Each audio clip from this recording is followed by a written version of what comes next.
Tonight, Firestorm has fought 3 villains so far, and they've all been cheerier than our grimdark protagonists. Voodoo finds out exactly what it means to live Big Willie style. And Deadman is going to get laid one way or another, even if it kills him. Yes, I understand the irony of that statement. All that and more on this week's episode of the Not So New 52.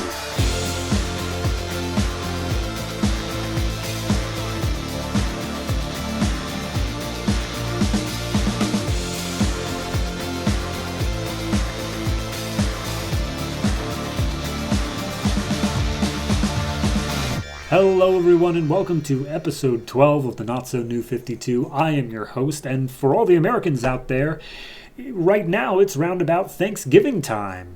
Time to fill up a plate and gorge yourself and then hate yourself for the next day or 7.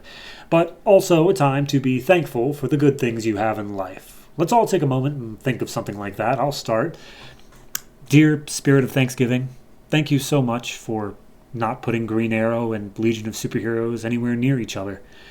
I don't think I could have dealt with those 2 comics on the same week, so thank you so much. Amen or whatever. Anyway, not a lot to really talk about this week. I actually looked up DC news back in this day 2011 to see if anything happened, and the only thing that was even kind of interesting was that the first leaked photos of Christopher Nolan's trilogy ender, The Dark Knight Rises, were put online. Batman, Bane, and I think another Batman. So, yeah, that's weird to think about. We've had an entire cinematic universe in that period of time. The rise and fall of Batfleck.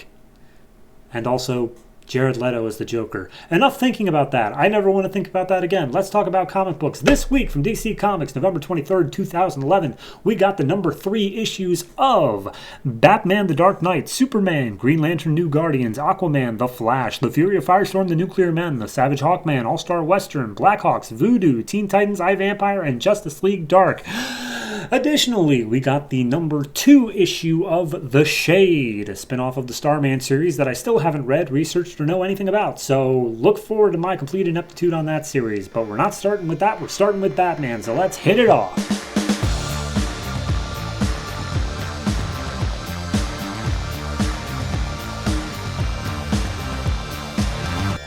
Batman, The Dark Knight, number 3, written by Paul Jenkins and David Finch, art by David Finch. We last left off with Batman coming onto a train that was hijacked by the White Rabbit and a super buff Joker. This issue picks up with the fight starting, and Batman is getting his ass severely handed to him. Joker's constantly just making little quips, stupid little jokes and puns and whatnot. Batman is like, you're not supposed to be here. This is a B-tier book. You're not supposed to be in this one. And Joker's like, well, I'm going to show up and I'm going to kill you anyway. And as he's throwing around Batman comments how, oh, well, too bad it doesn't work on your acting skills, this buff serum, because Joker is predominantly left-handed. And it's revealed that as the blood starts coming out of his eyes, that it is actually Clayface pretending to be Joker for some reason. And so Batman grabs onto Clayface, really lays in some insults into how bad of an actor he is, and then they both collapse onto each other. White Rabbit's there, and she's like, oh, very good job, Batman. I like you. And you look like you got a bit roughed up there in that fight. How about I give you a little bit of super juice that these guys have all had in order to get you back up to speed? And as she's about to do this, she notices that somebody is running by the train outside. So she says how she has to go, and that Batman has to chase her, as Flash busts into the train and says, hey, Batman, heard your call about the Joker train, got here as fast as I could. And Batman's like, what kept you, man? You're the Flash. And he's like, space aliens, buildings on fire, the usual. Batman asks if Flash saw the White Rabbit, and he's like, no, there's no girl here. You might be seeing things. Anyway, I think I hurt my thumb coming in. I only mention that because it actually somehow comes up later. So the police managed to get the train into the station, I guess several hours later. And Lieutenant Forbes is there, because of course he is. And the cops are like, look, the only men on board were some goons And apparently, we got IDs on them. They were all Clayface's men, so there is no Joker involvement here at all. Also, Batman, not on board. There's just this giant hole in the side of the train that looks like something bust in at like super speed. And Forbes is like, God damn it, Batman! He's a menace. He's a criminal. I want Spider-Man. So as he's walking back to his car, he's on the phone trying to figure out how Batman could have gotten the drop on them, as Batman literally drops Clayface from a rooftop onto Forbes' car. And Forbes is like, come out, Batman, I know it's you. And he's like, wow, you're a great detective, huh? And he's like, I will open fire on you on the count of 3. 1. And Batman shows up behind Forbes, and he's like, now, shut up and listen. Stop coming after the people that you think are close to me. There is no one close to me. And Forbes is like, oh, you're upset I went after Bruce Wayne, right? Because he's your slush fund? And he's like, no, Bruce Wayne means nothing to me. I'm Batman regardless of him. Stay out of this. And he goes away. And then we cut to a dinner between, I'm forgetting her name already, Jai? Sure, the rich girl from issue 1 and I think 2. And Bruce and her are just flirting. They're just shooting the shit.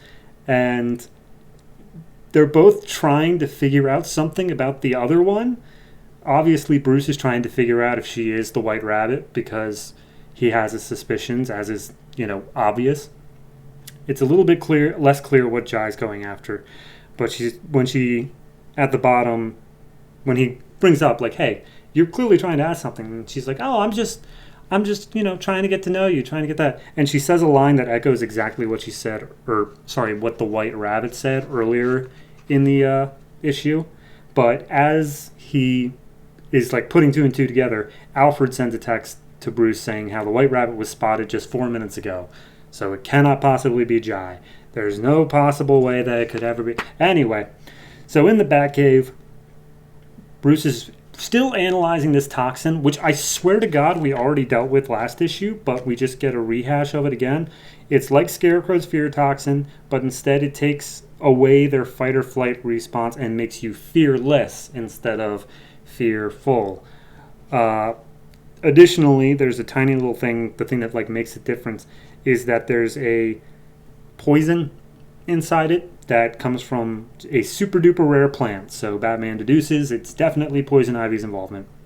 And Alfred's like, isn't Poison Ivy a good guy right now? And Batman's like, I mean, I guess. She works with birds of prey who are kind of not good guys, I guess. But so Batman goes off and he's planning on confronting Ivy, but he's not going in without backup. So we see that they reach Ivy's lair, and by they I mean Batman and Flash. And they're climbing around the jungle, and Batman's like, Flash, I need you to be really, really careful here, okay? And Flash is like, no problem. I stabbed my thumb on this thorn. And it brings back up the jamming the thumb thing earlier. I didn't say come back in a good way, but Batman's like, okay, Flash, no time to talk. You just need to listen. Start running. And Flash is like, what do you mean? So she poisoned the thorn. It's in your system. It will do the exact same thing to you, but if you run, it's not going to metabolize. And Flash is like, okay. And he just runs away. That's your Flash cameo, everybody. So then Batman walks into Ivy's lair, and he's like, Ivy, this ends now. And as he arrives in, no Ivy. No Ivy at all. No one's there. It's totally empty. You're expecting a buff person for the 3rd issue in a row? Nope, just totally empty. This was okay. It was fine. It didn't feel like a whole lot happened, despite the fact that it did. And also just, I gotta take away points because of that Clayface Joker thing. Especially because they don't say why Clayface was even doing it. Like, I get it's Clayface's whole thing to turn into other people, but like, why the Joker? I don't... And also, was he even given the serum? I think he was, because it looks like there's blood coming out from his eyes, but he's Clayface. He could make himself roided out Joker without the serum. I don't get it. The rest of the issue is just whatever. Flash felt completely tacked on. I guess more so to get him out of that first scene, but then they were like, well, Flash is still in Gotham, so maybe let's have him in the second scene. And then they're like, all right, but we really can't have him going into next issue, so write him out. Overall, it just felt like a pretty average issue. Just rehashing some previous stuff. The only thing that feels of any consequence is the confrontation with Forbes and the supposed confirmation that Jai is not the White Rabbit, which I'm just going to straight up say that's untrue. She most certainly is. There's no way she's not. So I'm going to give this one a 6.5. The art's perfectly fine as well. I have no problems with that, but it does feel kind of stock standard. It doesn't do anything super incredible with it. The most fun they have with it is the Clayface transformations, and even then, that's only like a page and a half. So, yeah, 6.5 out of 10 for Batman the Dark Knight number 3.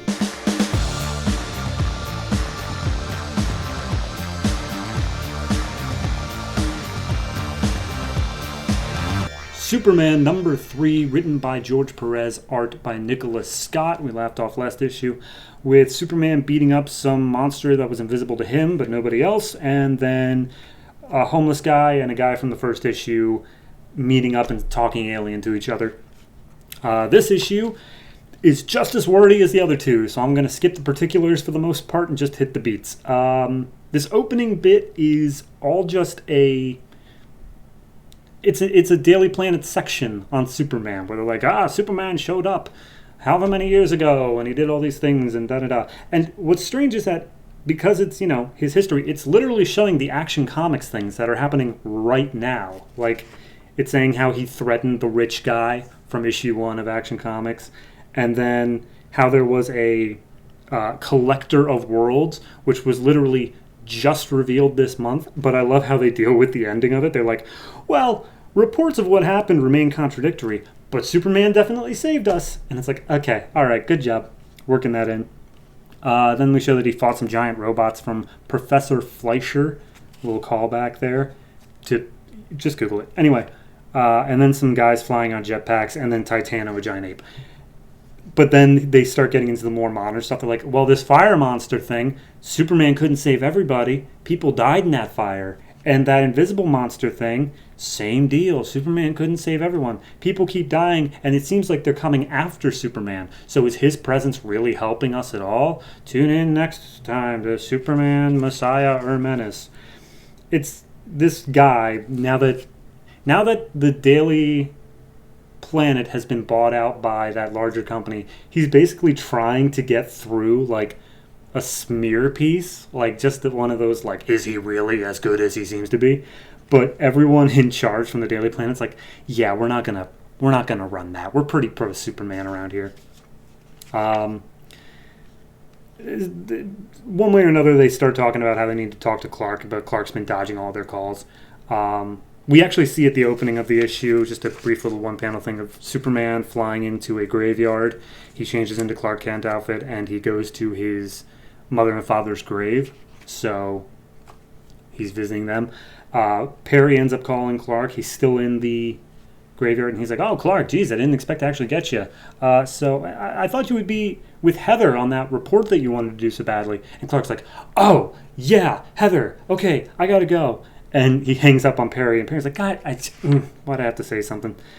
So Lois then is like, all right, well, we'll get Clark eventually, whenever he's ready to talk to us. I'm going to go take care of the newsroom because now I'm a TV producer. And she walks in, and it's just a slow news day. Nothing's going on. They say particularly how great the weather is right now. We cut over to this girl, Heather, along with Jimmy and Miko, I believe her name is. And they're just putting on just a little fluff story about this reconstruction project for low-income housing or something like that. The Clark apparently is what pushed for it. But Heather's like, why am I even out here? Clark's not even going to be here. And he called and made up something about being stuck in traffic after 3 hours late. But then we see that it isn't all great weather. And there's a polar, cyclone forming right in the middle of Metropolis. And it's exactly where Heather and Jimmy and Miko are. And of course, there's already a helicopter nearby, and they get footage of it. And it's this actual, tornado of ice, and Superman's stuck inside of it. And as the wind from the cyclone touches things, they completely just turn to ice. Down to the molecular level, they are just ice. Much like the first issue where things turn to fire. So Superman's like, all right, I know the deal now. Gonna just do a quick check. He looks around. There are people standing about, but they have all been turned to ice. Again, down to molecular level. So he flies up and he sees this humanoid figure inside the cyclone, and it's a woman who's screaming alien stuff, and he's like, all right, well, hey, stop what you're doing or I'm going to beat you up. And she throws a giant blast at him and freezes literally like all of Metropolis, including like Lois Lane and everybody in the Daily Planet is turned to ice. So now he's pissed. He goes and sees her, but he realizes he can't take her dead on. But the speech, her yelling, it's coming from her mouth, but the being, like the person, it looks like Heather.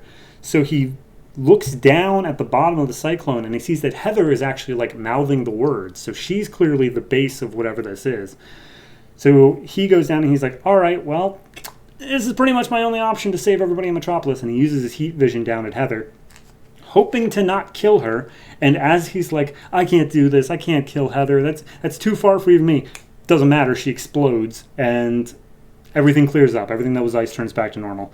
Superman wakes up and he's like, oh, hey, hi guys, you guys are okay? Cool. Is Heather 1,000 bloody giblets? And he's like, no, actually, we don't see Heather anywhere. We were wondering if you knew.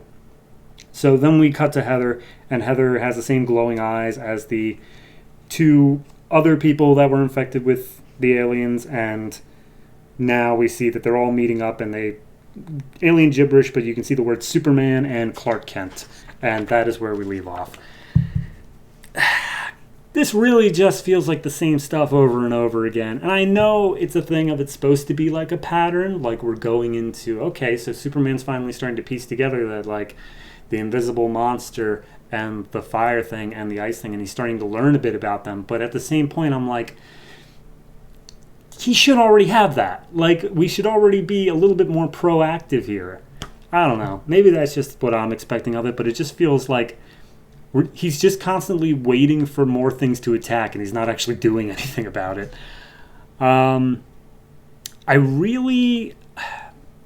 don't want to say I enjoyed the opening, like, hit piece, quote unquote, of what it was, but if you know the backstory of basically George Perez, he didn't know anything of what Grant Morrison was doing in Action Comics. And Grant Morrison was doing the origin. He was doing, here's how this Superman is. And he just like refused to tell George Perez anything. So I feel like this is the issue where finally he got something from Grant. He's like, just tell me what the first arc is. And he got that. And he's like, cool, I can now write something.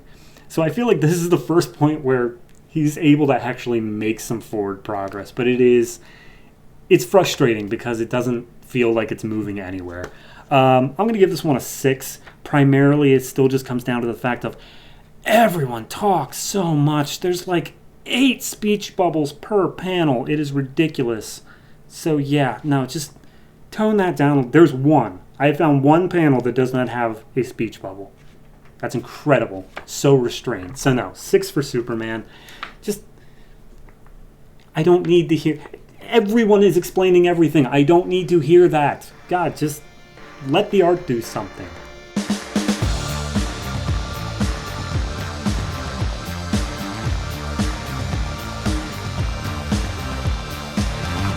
Green Lantern New Guardians number 3, written by Tony Bedard, art by Tyler Kirkham and Harvey Tolibao. We last left off with Kyle Rayner going in, talking to the Guardians. All the rings slip on his fingers, and he becomes super ultra powerful, man.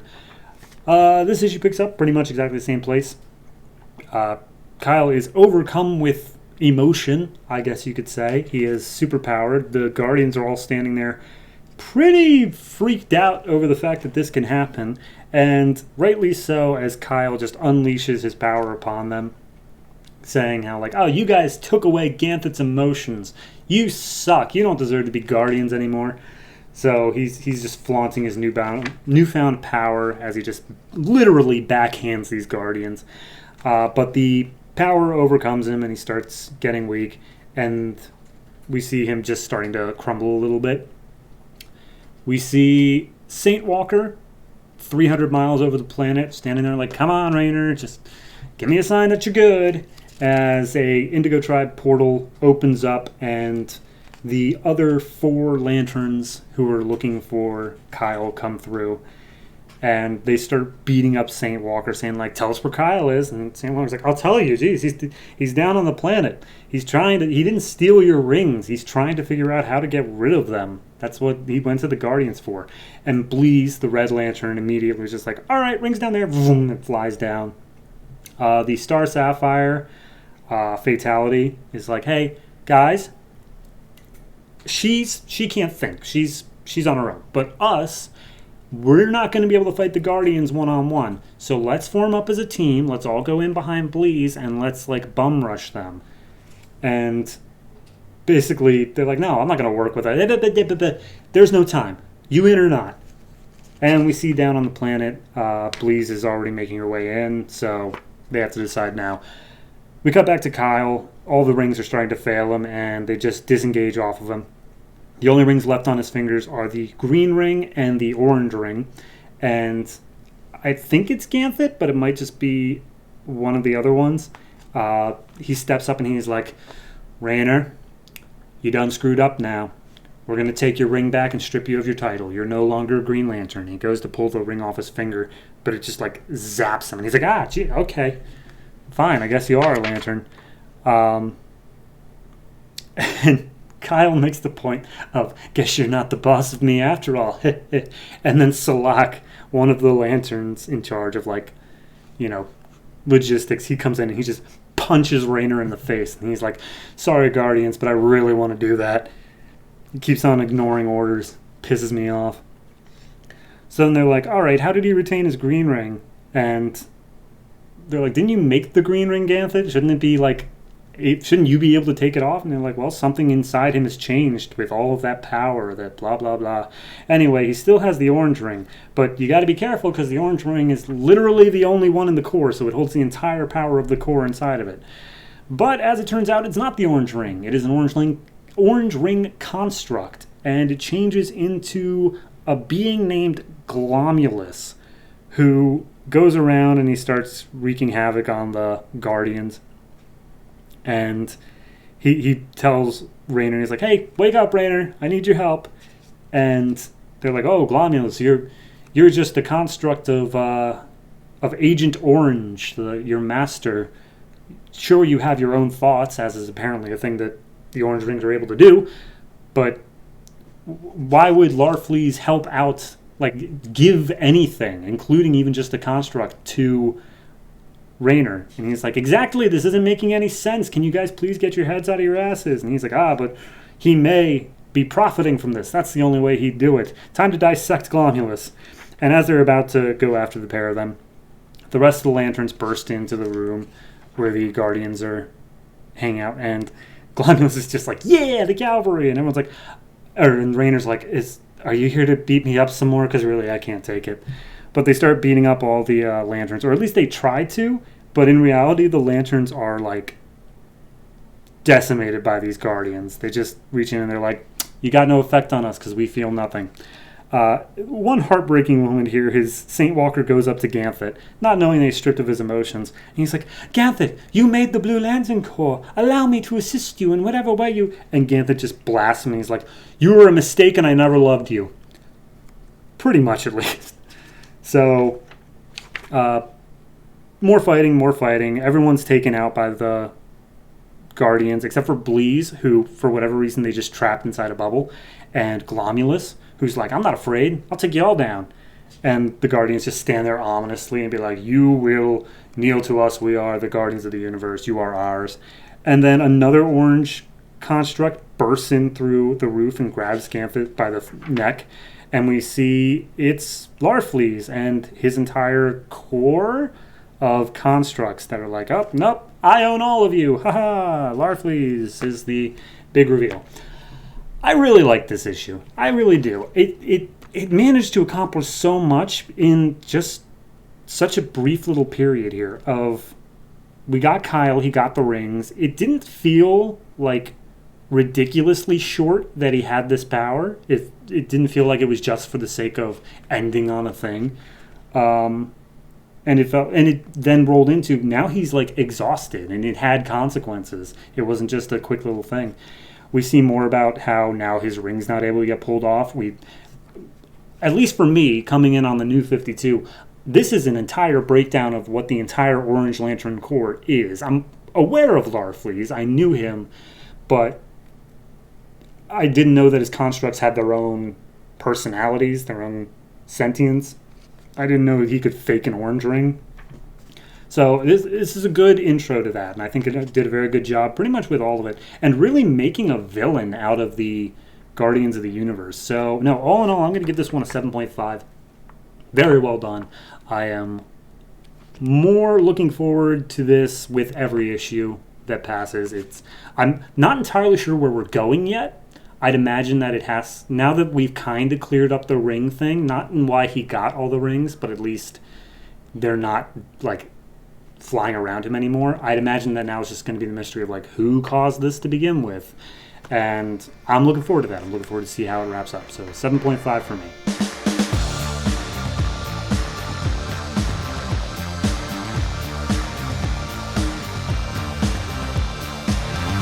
Aquaman number 3, written by Geoff Johns, art by Ivan Reis. We last left off with Aquaman coming across these big sharp-toothed fish creature things and starting a fight with them all. This issue picks up back in Aquaman's youth. His father is standing at the end of the pier, looking out at the sunset, just like, oh, Jenny, I wish you could see him. He's so smart. And, that general gist, but talking to Aquaman's mother. And I was like, hey, Dad, did you see what you were looking for this time? And he's like, oh, nope, but I made a promise to come out here every sunrise in case you ever wanted to come back. And he's like, you sure she's even out there? And he's like, well, you never know. The ocean's a big place. There's stuff that you've never seen before out there as we get back into the fight scene with the sharp-toothed things. So Aquaman is just having his ass handed to him by this head, like the Alpha, I guess I'd say. He tries using his mental powers on the Alpha to control it, but the Alpha just roars back and then bites Aquaman through his armor, which, as we saw with the lesser ones, was not a thing that could happen. We got to Mara. Mara's just throwing water around everywhere, taking them out one by one. As Aquaman's like, all right, what are you? Tell me, like, where'd you come from? Where'd you go? And as it keeps on trying to bite him, Aquaman's like, no, stop it. No more biting. No more eating. Just not up here. These people are protected. And it grabs Aquaman by his entire head, throws him across the pier, and then does this weird, like, bioluminescent glow thing, which I guess signals to all the remaining things, the sharp-toothed things, that it's time to go home as the sun is rising. One of them, as they dive in, I think it's actually the Alpha, says, save us. So God only knows what that means. And Aquaman's ready to give chase, but they're like, okay, Aquaman, just stay here for a second, because we're still not entirely sure what we're dealing with here. Apparently they sound like seals. I'm just going to throw that out there because that has not been my mental sound at all, but apparently they sound like seals. So anyway, they ask Aquaman, like, Aquaman, do you know what those things were? And he's like, I had no clue. And he's like, don't you live down there? He's like, I live in a lighthouse, dude. And the other guy's like, yeah, Atlantis isn't even a real place. Of course he doesn't live down there. And Aquaman's trying to take charge. He's like, look, we need to secure the shoreline. And he's like, Aquaman, we already are. We're keeping our guys out of the water. We're going to shoot if we see anything move. And they're like, you don't want to shoot into the water. There might still be people there. And it's like, if there are people there, they're dead because of these things. And Aquaman walks over to this cocoon thing that they pulled out of the water last time, and he cracks it open. Everyone's got their guns drawn, ready to go. And we see inside it's just a perfectly fine and healthy, if not a little bit scared, dog. Just there. And everyone's like, oh, it's the sheriff, or that's Janet Reed's dog. I don't know who Janet Reed is, but apparently they're familiar with the dog. So it starts barking. We see that there is one more surviving thing that was trapped under some rubble. It's trying to crawl its way out. One of them just unloads a pistol shot in the head, which I guess is enough to put it down. And they're like, all right, cool. They came from somewhere really deep, and I have someone who may know what's up, but I'm going to need to take this to show it to him. And they're like, look, Aquaman, we know your intentions are good, but I think it's, you're Aquaman. Let the people who actually know what they're doing. And don't worry. When it comes time for us to share this story with the public, like, We'll put you in a good light. We'll say that Aquaman actually helped somebody. And Aquaman's like, all right. And he picks up the corpse and then just dives. Or actually, I think he flies away. It looks like he flies, or at least jumps really high. So he goes away to some house out on a beach. And Manara's like, I'm sorry if they pissed you off. He's like, no, I'm not pissed at them. But, like, I didn't ever want to have to come here again. This guy, when I first started showing my abilities as a young child, my dad brought me to this guy, and he helped me control them. And then he tried to kill me because I didn't take him to Atlantis. So they got some bad blood between them. We see inside how he's a scientist. He has a whole bunch of, like, books and stuff like that, but he's also, like, clearly not doing so well right now. He's left the sink to pile up, and he's got, like, the cutouts of newspapers everywhere. And he comes to the door, and his name is Dr. Steven Shin, I believe. It's Dr. Shin for sure. I'm not sure about Steven. But anyway, he sees Aquaman's at the door, and he's like, hey, Arthur, what are you here for? And he's like, I'm not here for anything between us. Just take a look at this thing and tell me where it came from. And so he starts analyzing it, and Shin makes the comment like, hey, you still have that trident. You know that thing's going to bring trouble. And Aquaman's like, just tell me about the creature.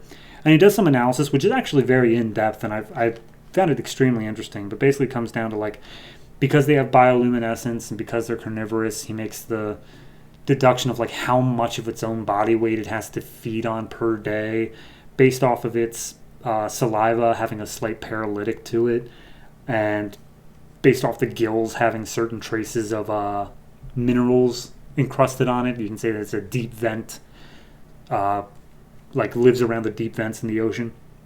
And he makes the deduction, like, these things are a completely new branch of evolution. They are unseen in any regard. It's not a missing link. It's a totally new thing. And they live down in the Marianas Trench. So, yeah. But then he immediately turns all excited because he's like, this is going to be what saves my career.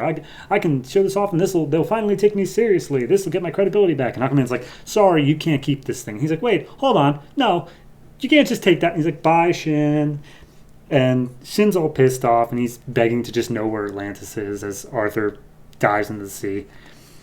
And Mara's like, who was that guy? And he's like, well, he could be a very dangerous man, but right now he's just pathetic.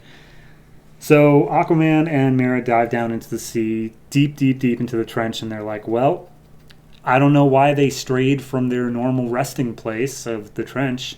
Maybe they're dying off, maybe they need more food, but regardless, they're just trying to survive, as are we, as they go into the blackness. I really enjoyed this.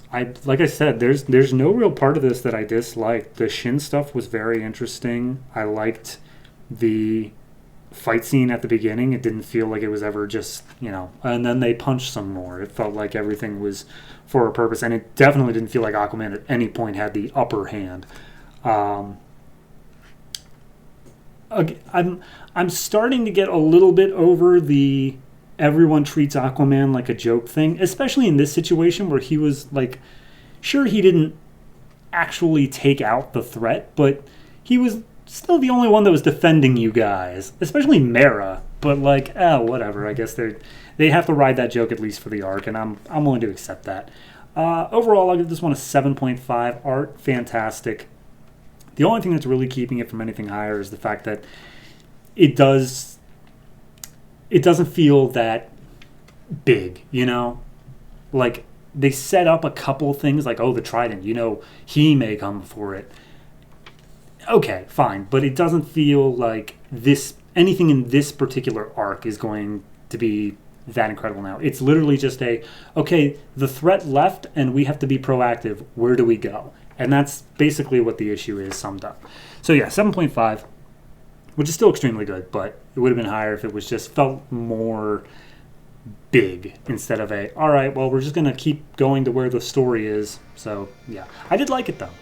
So take that for what it's worth.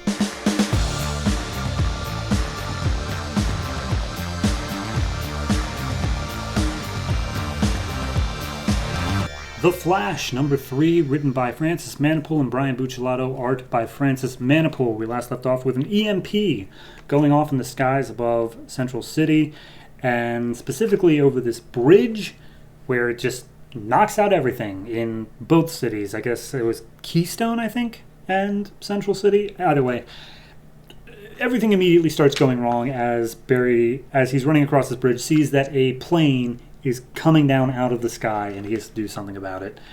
This issue picks up with him doing something about it.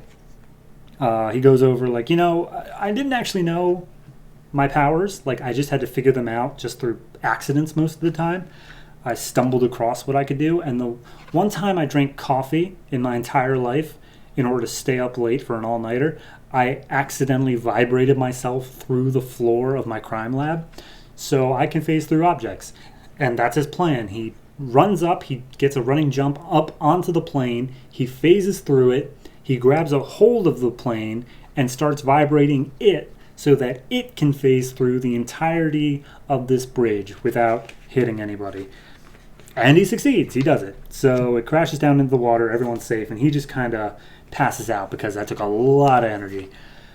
So Mob Rule, aka all the clones of Manuel, they shoot the doctor who I guess caused this EMP because, I don't know, he wasn't succeeding in what he was supposed to do. And the other clones are like, dude, we still could have used him. He was our chance. And it's like, he was not doing anything and we're all dying, so whatever. Then we get a little bit of a flashback to how this happened, and apparently Manuel was brought into a military experiment. They promised to give him basically Captain America juice, but regenerative is the primary focus of it, so that he can heal from any injury. He'll also have a little bit of extra strength and reflexes and whatnot. But he was missing his hand, so they're like, all right, you'll get your hand back for it. And it did. He did grow back his hand, and he became like a one-man army. But then something happened, and we don't exactly get what yet. So then we're at Iron Heights where Iris was. I kind of completely forgot about this part of the story.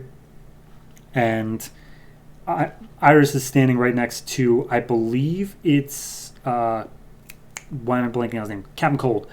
And he's like, stay back. I know how to fight. And he's like, we're not going to hurt you. Look, we're just going to hang out here, but we've got plans for Central City, and this blackout is exactly what we needed. So just hold your horses, because I'm sure that's just going to go into the next arc. Anyway, Flash wakes up on the plane. Everyone's happy that he did what he did. Kid asks him for his autograph, and he signs it. And he's like, all right, there's a blackout in the city. I just need to go around helping people like crazy. So, there are kids stuck on a ride, an amusement park ride. He gets them all down, returns to his family. An elevator is plummeting down to its doom with people inside. He saves all the people. There's something about tigers. I'm assuming that, the zoo, but he gets them all back in, and then he delivers a man who is dying to the hospital. Then we cut over to some of his police officer friends, including Patty, and they're basically on the same thing, where it's like, hey, we just got to go around. It's going to be a long night, but we got to go around helping people as much as we can. So they do that. Then we cut to, I don't even know what. It's Dr. Elias. He's driving a 1910 steam car because I guess his normal car doesn't work because of the EMP. And he's trying to trace out where these EMP blasts are coming from. And he's out in the middle of a desert. It feels like Mad Max, but supposedly this is only 24 hours later. So I don't know, because when he arrives at where he thinks that one of these EMP blasts come from, because apparently there's many, he comes across a tank and a couple guys standing around. And he's like, oh, I just want to run some tests. Whatever you guys are doing, I don't care. But I just want to run some tests to see if this is where it's coming from. And the guy who's there, his name is Axel, who I believe I know who is, but I'm not going to make any judgments yet. He's actually already made a deal with Mob Rule, and he's like, oh, hey, Darwin Elias. Okay, Axel, can we take him too? Is he part of our deal? And he's like, sure, why not? Bye, Doctor. So Dr. Elias is now a hostage by Mob Rule to replace the other doctor they shot. We get back to the police, and they're like, all right, everyone, good job last night. You all did great in making sure the chaos was contained, but, we're still all without power, so everyone takes a precinct and get out there. And apparently Patty got information on where Miguel could be, so they take a particular precinct that would be next to where they need to go. And they're like, Chief, if our cars don't work, how do we get there? And he's like, you're taking the mounted division. So they all ride horses out there, which is literally only used for a panel and a half. So I don't entirely know why we felt the need to do that, but they made it look good. So they arrive at this warehouse where Mob Rule is hanging out, and they overhear him saying some stuff about like, they shot the doctor, and how some of them are playing poker, but they're pissed off because none of them can bluff each other. And finally they come across Miguel. He's had both of his hands chopped off, and they were like, did they torture you? I was like, no, this was for recruitment. So I feel like I know what's going on, but again, they don't explicitly say it, so I'll hold on with it. They get Miguel out, and they're like, all right, let's go before somebody sees us. And they're like, too late, we already see you. And Mob Rule's standing there, and they're ready to give chase. Patty and Miguel make it out the door, but Barry shuts the door behind them. So, A, they don't see that he's Flash, but B, he can take care of business. So he closes the door, lets them get away, and he's like, you've just made a big mistake.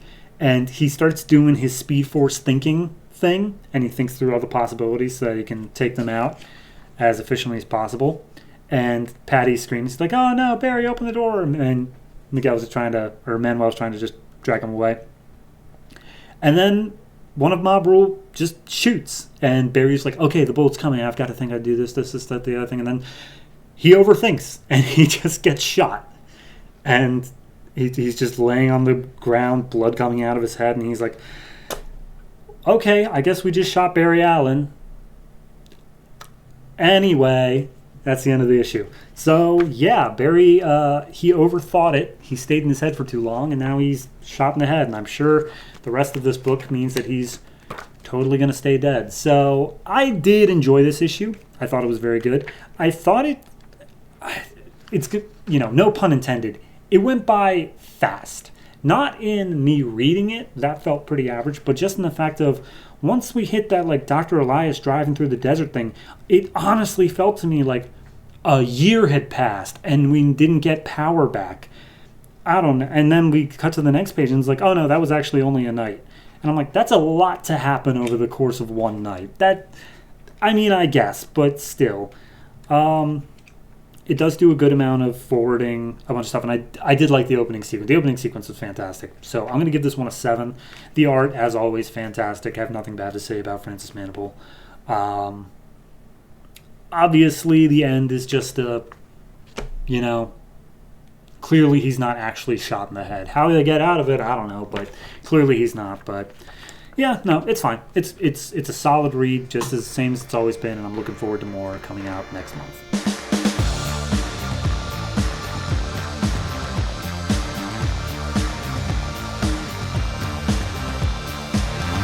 The Fury of Firestorm, The Nuclear Men, number 3, written by Ethan Van Sciver and Gail Simone, art by Yıldıray Çınar. Last left off with a group of laughing spy things coming in and shooting up the 2 firestorms, and they got Jason on the ground and want to attack him. This issue picks up with the director of the group that is, I guess, in charge of the Firestorm people. And her name is Candace Zither, aka Director Zither. And she's looking on at the situation. And she's contacted by one of her people being like, hey, he's lucid and he's kind of remembering stuff. Do you maybe want to go talk to him? And she's like, yes, I suppose. Life is cruel. Like, bunch of email stuff. And she goes into this room where this giant beast of a hulking man is like completely chained up with all these tubes coming out of him, and he's like, hello Candace, my darling, such a beautiful day, I thought we might have a picnic. And they hear over the comms that the team, the Hyena team, that's her name, Hyena team is requesting reinforcements.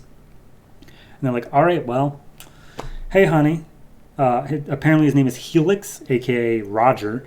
And they're like, what do you remember about the day of the picnic? He's like, oh, the picnic. I was sick. The nurses were good to me. I wanted to surprise you. And they're like, okay, cool. So you were the first person to get the Firestorm protocols. And the idea, she goes on the full explanation of what Firestorm is. Basically, it's the replacement for the nuclear deterrent, where each of these countries would have a firestorm, and that would stop them from, nobody could fight against such an incredible threat, blah, blah, blah.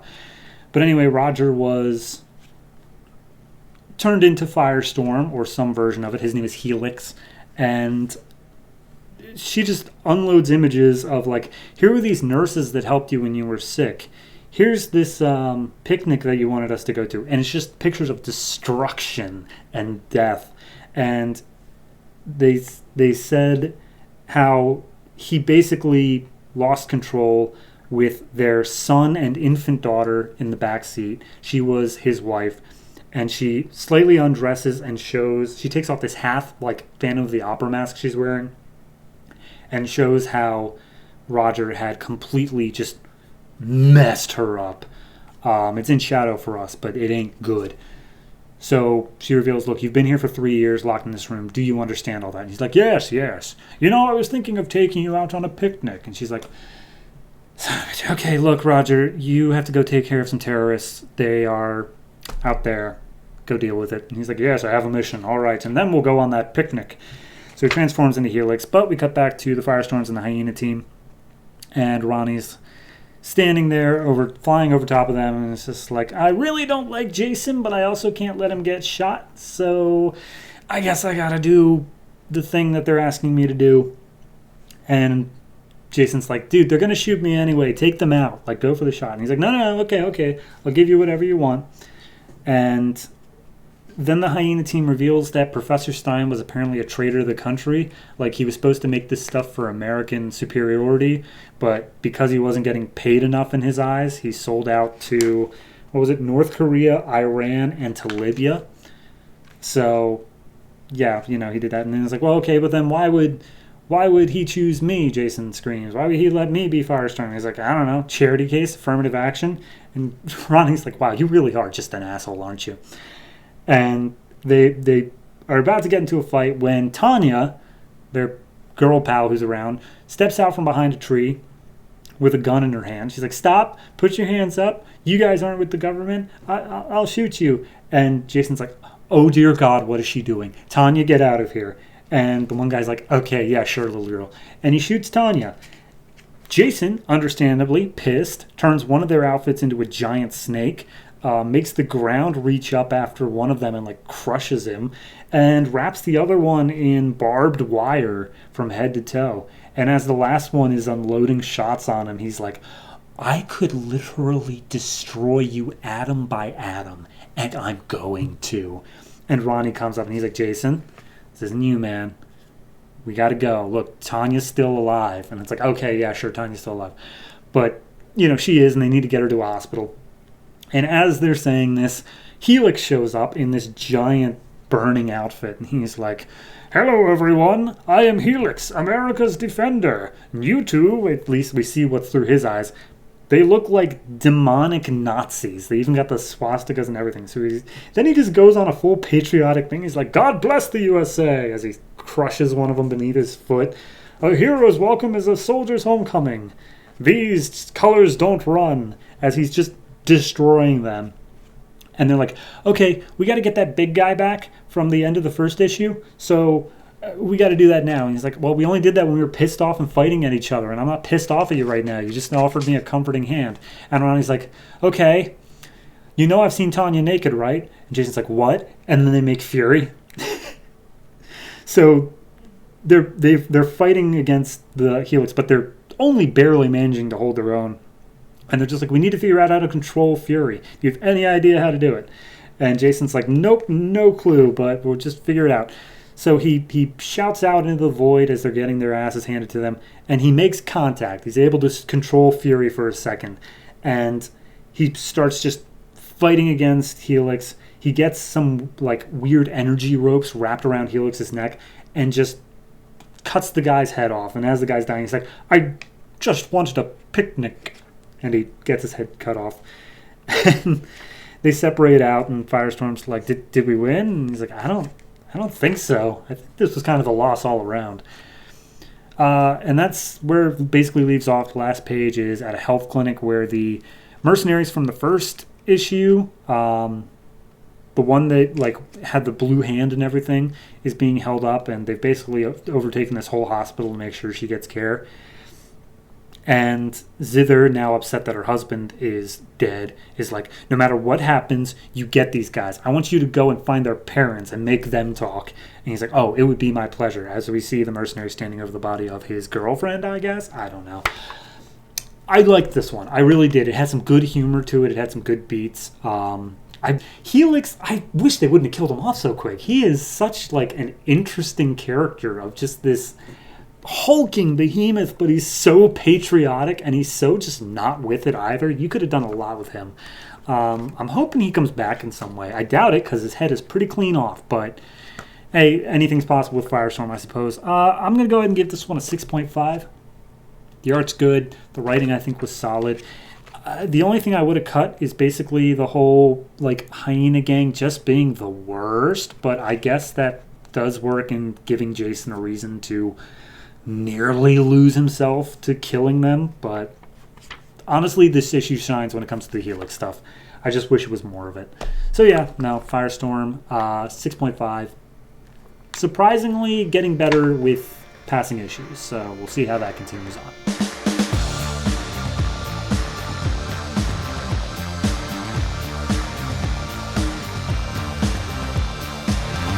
The Savage Hawkman number 3, written by Tony S. Daniel, art by Philip Tan. We last left off with Morpheus and some random-ass other alien being taken in and supposedly killed by an evil Dr. Kane and his assistant Ashkana, who also has some weird alien stuff with her.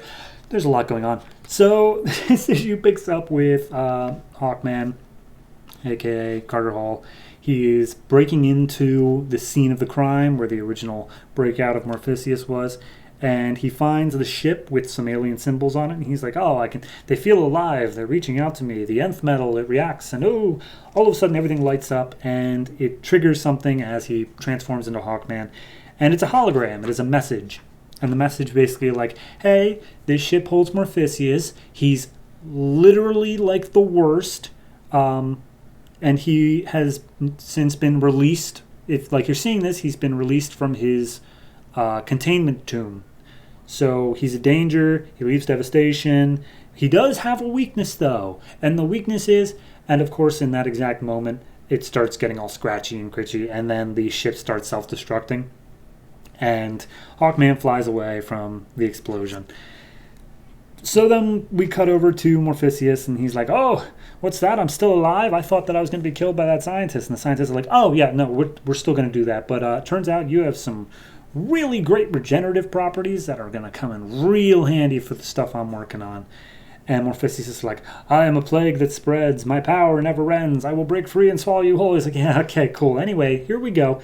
And they basically start chopping him up and taking his destructive powers for themselves. And that's Dr. Kane and his assistant, by the way. So we cut over next morning. Carter Hall stops by Emma, the girl that I guess is kind of interested in him's place, and was like, hey, so I stopped by the place again, saw the alien symbols, and I'm pretty sure that he wasn't he didn't escape. This wasn't him doing this. He was released by somebody. And I think Emma is the daughter of Professor Ziegler. I think that was established before, so Professor Ziegler's also there. And they're like, okay, well, who would have released him? Like, I trusted all of those people with my life. And it's like, well, it wasn't me, it wasn't Emma, it wasn't you. Who else had access? And it's like, only Terrence, but I trust him with my life. And it's like, well, where is he? He's like, he hasn't been returning my calls. Okay, I'm going to go find Terrence, bye. And he flies off as Hawkman. Cut over to Terrence. He's trying to get the hell out of town. I don't even know what happened here. Like, there's an alien dog thing that attacks Terrence. He shoots it and it dies. And then Hawkman comes in and then they start bantering. And where'd the dog thing come from? Did I miss that? Why is there an alien dog just running around? So anyway, Hawkman and him are like, well, what are you doing, Terrence? Where are you going? He's like, I'm trying to get away from here as possible. Okay, well, who do you work for? I work for Professor Ziegler. And Hawkman just backhands him. He's like, all right, better answer the question correctly this time. He's like, okay, how about I take you to Morpheus so you stop hurting me? So he grabs Terrence and they fly off to, I guess, where Dr. Kane is. So they cut back to the lab. Morpheus has been completely torn apart, and apparently there are 12 components that are crucial to altering life as we know it. And they have the ability to either heal or destroy. And Dr. Kane now holds that power. But Hawkman drops down with Terrence inside the lab. And they get an early warning sort of thing inside. And they're like, or no, sorry. Morpheus, despite the fact that he is completely decapitated, starts cackling at them. And it's like, I thought he was dead. Anyway, take care of it, my assistant. And the assistant transforms into this reptilian-looking beast thing. And she's like, yeah, I'll take care of it. And at that moment, Hawkman bursts in. And they start fighting. Terrence points out, oh, that's him. That's the bad guy, Dr. Kane. So Hawkman charges after Kane. He's interrupted by the assistant. And they start battling it out. Meanwhile, Terrence goes after, it seems like Kane.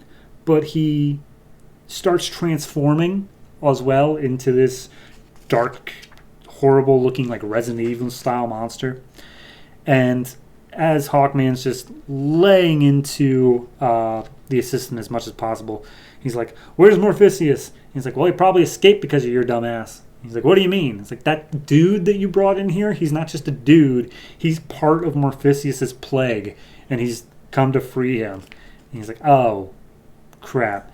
And we see that Terrence has walked over to Morpheus, grabbed his decapitated head, merged it in to be part of his body, and now Morpheus is free again to continue doing whatever the hell it is he's doing. I like it. It's good. But dear God, it just has so many little, what? Little inconvenient, not even inconvenient, little strange happenings. Like the fact of, we have a hologram that literally is about to say what his weakness is, and then it explodes. We have this alien dog that comes out of nowhere, is dealt with a pistol, and then we just don't talk about it again. And then I think what saves it is the part of, okay, Terrence was actually the part of Morpheus' plague. But then that just raises the question of the alien dog at the beginning looked like part of Morpheus as well. It looked like his same sort of breed. So, again, what was that? I'm just very confused. I'm very confused about, why all this happened at all. Specifically this issue. But no, I'm giving this a 6 out of 10. The art is fantastic as it has been. Philip Tan has a painterly style that just looks fantastic, especially during action scenes, and it does well with fights. So, no, I'm giving it a 6 strictly out of the writing of, it either was way too convenient of course the hologram couldn't say exactly how to beat him, or it was way too confusing in terms of why is this happening? So, no, 6, and hopefully it can explain it better next time.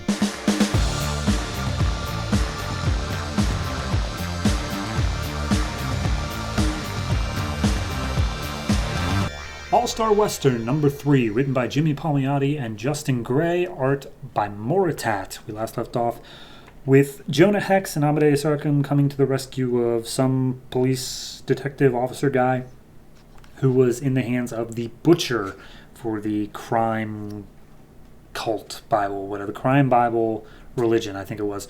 This issue picks up. Jonah is being held with a huge knife at his throat by the muscle of the Butcher. And we get some narration about Jonah's backstory, how he was sold to the Apache when he was a kid. They left him with a scar that would strike fear into the hearts of people who met. And then he went and won a bunch of campaigns for the Confederacy and then became a bounty hunter afterwards. That's the gist of it. In the actual story, he's still being held at knife point, and Arkham, having never fired a gun in his life before, shoots the giant muscly dude in the back of the head and kills him straight up.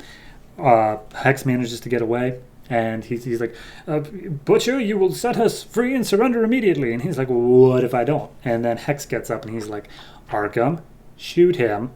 And he's like, I've never shot a man before today. And he's like, get over it. And Arkham comes up and he's like, you've tried to kill me twice. And he's like, well, maybe we should try to recruit you. I mean, clearly you'd be a good fit for us.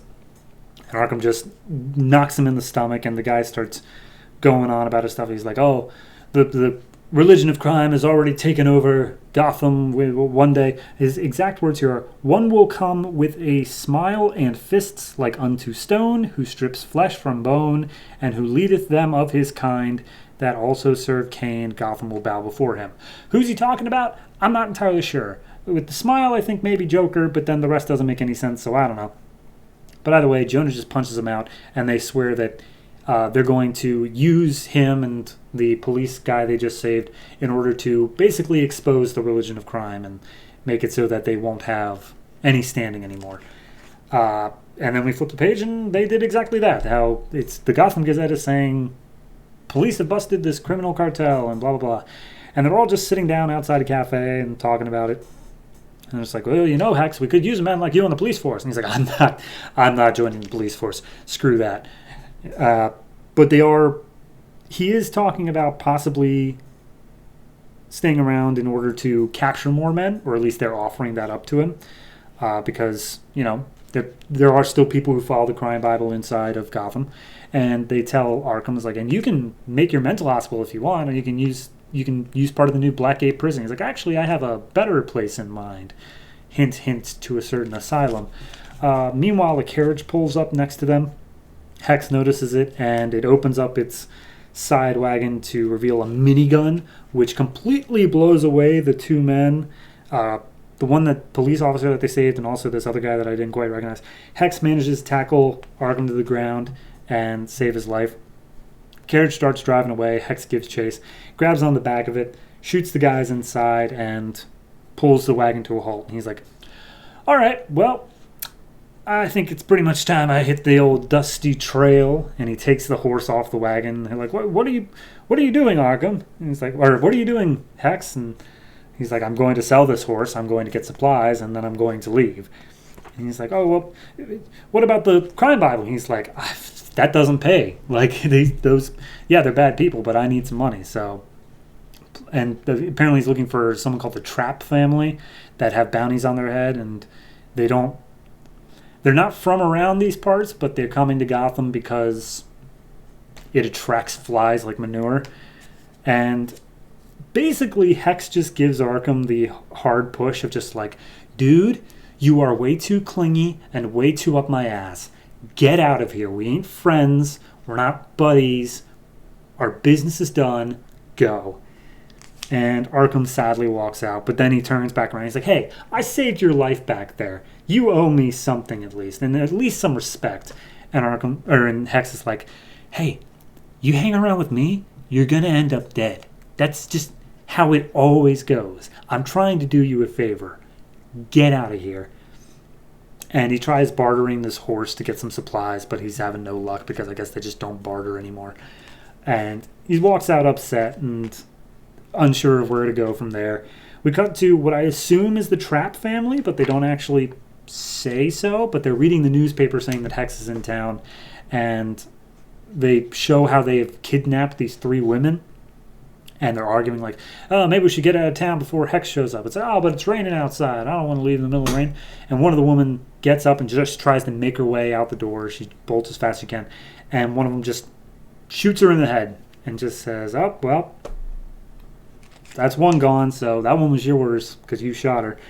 And as she falls to the ground outside in the pouring rain, the men get up to bring her back inside. And when they get outside, they see Jonah Hex is already standing there waiting for them, hand on his pistol, ready to go. And that's where we end the issue. Kind of feels like the end of the arc, which is weird. I mean, a 3-issue arc. It's not unheard of, but it did feel like, I mean, that was a big thing, the religion of crime, and they were just kind of like, all right, and we are done with it.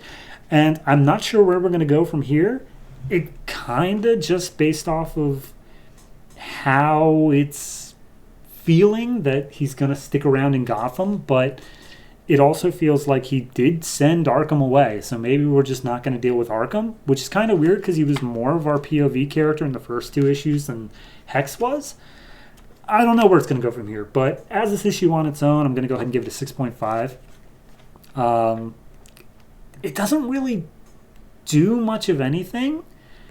It's fine. Like, it's a good issue. It's fine, but it's like, okay, this is just literally wrapping up the story. Like, the rich people were all exposed because of that article, and maybe they were dealt with, maybe they weren't, but it all happened in between the pages between the butcher being caught and the publication of the article. And it's like, all right, I feel like we missed a whole bunch there that could have been interesting to explore. I guess maybe this Trap family might be the next big thing. I don't know. They certainly seem evil enough, considering they just sit around a table playing poker while 3 bound and gagged women are in the background, and they shoot them with no remorse. So, yeah, maybe they're next. I don't know, but 6.5, it's fine. We'll see where it goes from here. I genuinely have no clue. The only thing I know is that it's going to keep following Jonah Hex. So, hey, that'll be interesting.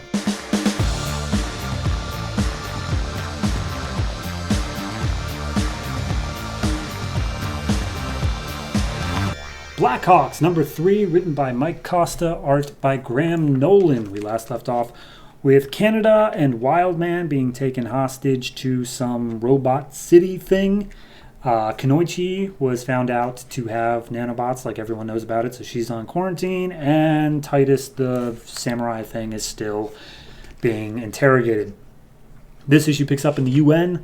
The dude who's been poking around is giving his report. He's like, well, a lot of crazy stuff happened while I was there, and they have technology I can't even begin to describe.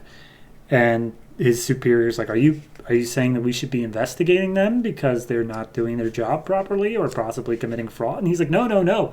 I just want to be stationed there full time because it's super awesome and cool. And then we don't deal with them for the rest of the issue. We cut over to Lincoln and Lady Blackhawk, who are basically just debating like how to handle the hostage situation, since no demands or anything, and they don't even know where they are. Lady Blackhawk wants to basically pull everybody out of the field and running intelligence work, but Lincoln understands, the rest of the world still needs to be protected. We need to do our job here as Blackhawks. They look over at Titus, who's still chained up in the same place they left him, and like, all right, we're going to have to move him because that place isn't secure. So I'm repurposing an old armory. It's lead-lined. It's super reinforced. There's no way that he's going to be able to get out of there. And maybe then he'll finally give us some information on our guys. Hopefully they aren't being tortured too badly. We cut over to Canada. He's screaming out, not in pain though. He's screaming because a bunch of dogs he's just being trampled. There's a bunch of dogs who are all playing with him. And they all can talk. They all have little up-style translators around their throats. And they all just like, oh, play. I'm a good boy. Play. Good play. And Canada's just having the time of his life. Wildman's like, okay, well, I'm going to talk to our robot guard or whatever here. And his name is Flynn. And he's like, oh, I'm just messing around with the voice technology thing. It's able to translate their thoughts and interpret it as language. It's super cool stuff. He's like, okay, so you're able to read human minds too? He's like, oh, well, yeah. I mean, it's all the same stuff, but it takes a bit longer because you guys are, a little bit more complex thought-wise. But anyway, hey, we got to go talk to the mother machine. And I don't want to get into the gist of like what the mother machine's stuff is right now, but I'll get to it. She welcomes them and she's like, hello guys, welcome to our city. I believe it's called Bespoke. It's kind of unclear if that's the name of the city or not, but Bespoke. And it's not actually a city, it's an idea of a city. So then we cut away from them. Titus is being transferred to his new cell and he's just shit-talking all of the guards as he gets transferred. Lady Blackhawk comes up and she's like, hey, if you say one more word, I'm going to deck you in the mouth. And he's like, are you flirting with me? And decks him in the mouth. As he's being dragged away, we see that some of the blood that's splattered on the wall starts moving towards the vent system, which obviously is not going to be anything bad. Skipping the mother machine stuff for a second, we cut to Kanoichi, who she's still in quarantine. She's talking with Irishmen, and it's just a little bit of their own history thing. Apparently she wanted to be some pop idol, and Irishmen already knew this because she read the dossiers, which I guess they all got, but he's the only one who read. And then the power goes out. And Lady Blackhawk's looking around like, all right, where's the affected areas? And they say, oh, it's just a couple non-essential areas, some crew quarters, an armory on C and D. And she's like, wait, shit, the armory's out? And that, of course, was the armory that they just transferred Titus into. So they lock down the floor. Lady Blackhawk goes to fight, and Lincoln's like, whoa, hold on, lady, we need you here. And he's like, no, I'm the only Blackhawk who's even here right now and able to fight. Also, we need to get Kunoichi, we need to get her access back. And so they give her access back as a Blackhawk, but they don't let her out to fight because she's still infected. So they're just like, all right, you're going to stay in there and you're going to basically help in the way you can. Meanwhile, Titus, he's gotten his armor back, he's gotten his swords back, and he's just slashing his way through everybody. Kunoichi's like, how am I supposed to help? I can't even run my own antivirus on this laptop. And he's like, dude, you're the antivirus. And she's like, oh yeah, I have nanobots in me. So she hooks herself up to like the computer system that's in her room via, I don't know, a syringe? I don't know the exact word. An IV, there you go. I don't know how that translates over to tech stuff, but whatever. Lady Blackhawk's just firing, trying to find Titus. Power comes back on. And we see that it's Kunoichi. She's literally hooked into the system. And it's given her a massive migraine, but she's like, all right, what do you need me to do? And she's like, can you lock the doors down? And she's like, all right, yes, locking. And she's locking him down and pushing Titus back further into the building, compound, whatever you want to call it. But Kunoichi is able to see, is like, he's not even trying to like cut his way out. He's trying to cut his way in deeper. He's trying to get to level 4. And Lady Blackhawk's like, what's on level 4? And we see that Titus was just trying to get to a nuclear reactor where he's currently getting his sword way powered up. So, yeah, that's where we leave off. The Mother Machine stuff I skipped over. Basically, she just offers Wildman and Canada. She's like, look, we're not that different. You guys adapt to your situations. You change constantly. And humanity as a whole changes like over millions of years.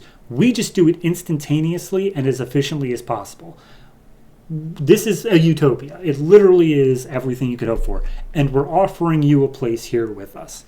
So that's the end of their thing as well.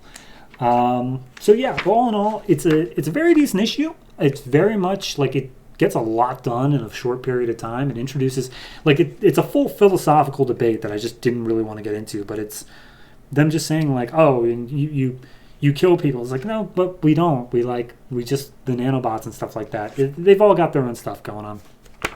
Overall, I'm going to give this a 7. It's a very well paced and well thought out issue. It's nice that, Kunoichi's able to use her powers in, it's not like she has full control over it and she just immediately knows what she's doing. Like, she's figuring out she goes, and it's really taking a toll on her, and I like that. I like how it's not just an immediately like, oh no, I understand exactly how everything works and blah blah blah. No, there's a learning curve because she hasn't been able to experiment. So no, overall 7. I'm definitely liking Blackhawks' direction as of right now.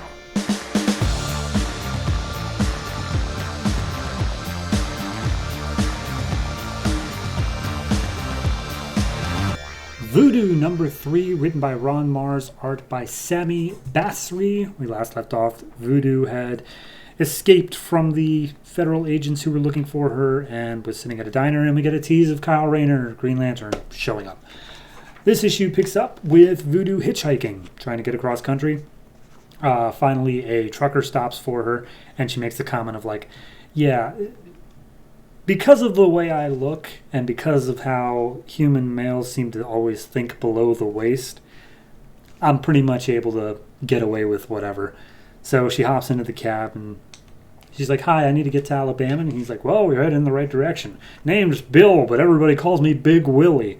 And Voodoo's like, everyone calls you Big Willie? And he's like, yes, they do. He's like, okay, well, they call me Voodoo, but my name's Priscilla.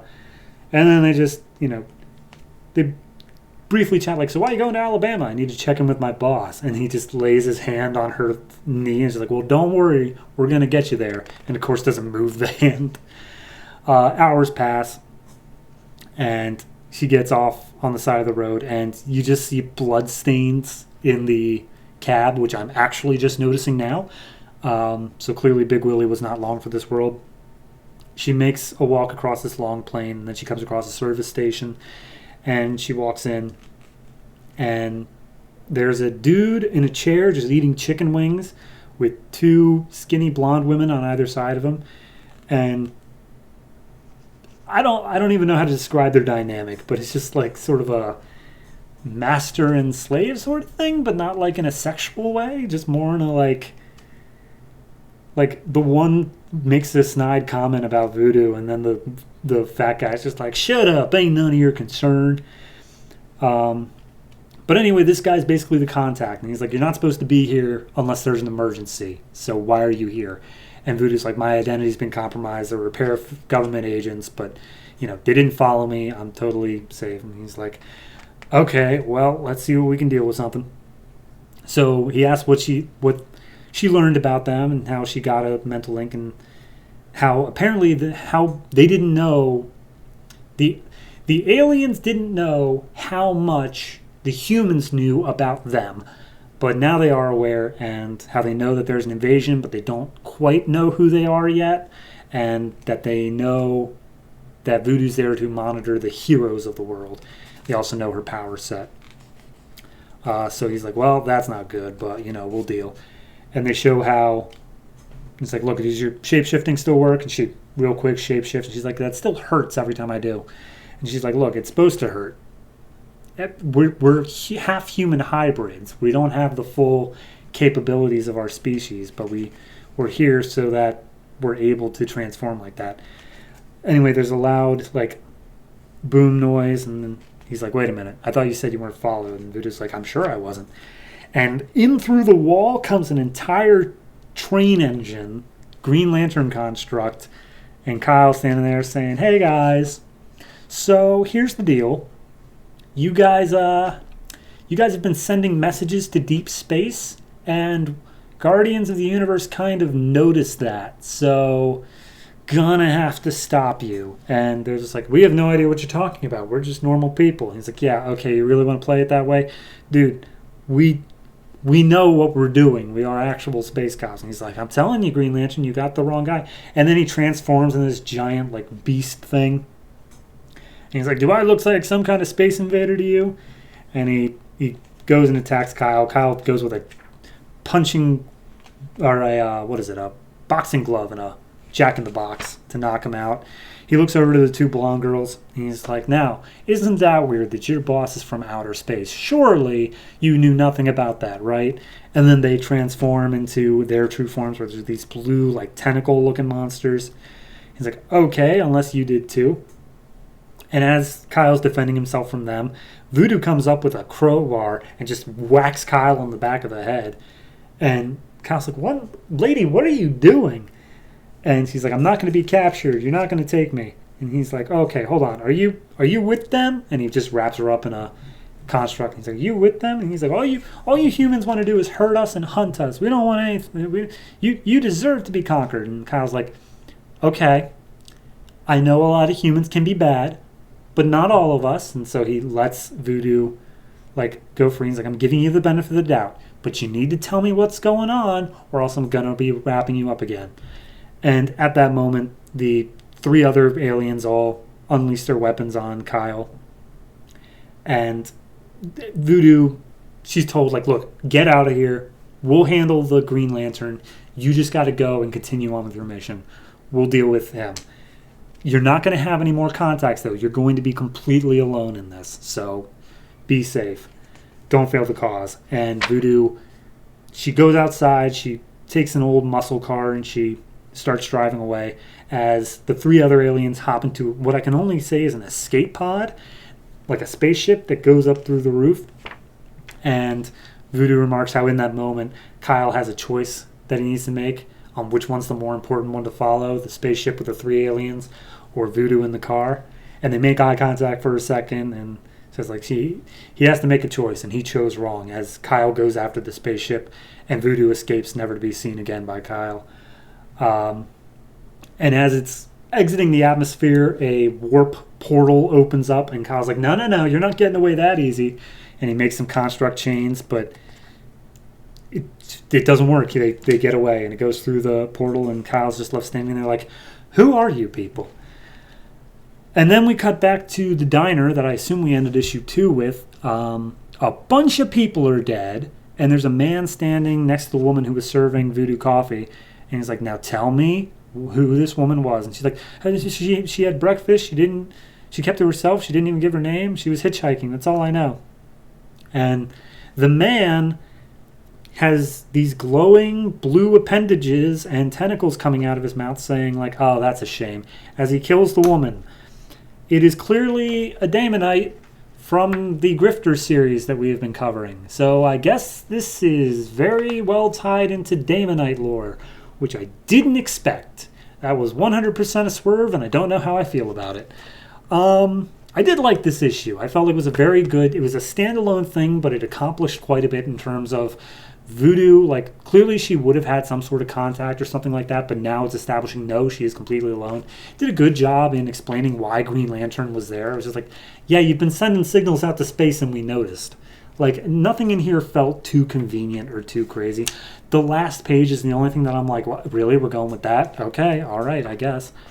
Overall, I'm going to give this one a 7. I do think it was well done. It was a fine issue. But yeah, no, I'm not moving forward. Like, it's weird that it's a decent enough issue on its own, but I am concerned about where we're moving forward because I don't think that she's a Daemonite, but we're dealing with them as well. I don't know. We'll just have to see when we get to the next issue, but 7 for this one for sure.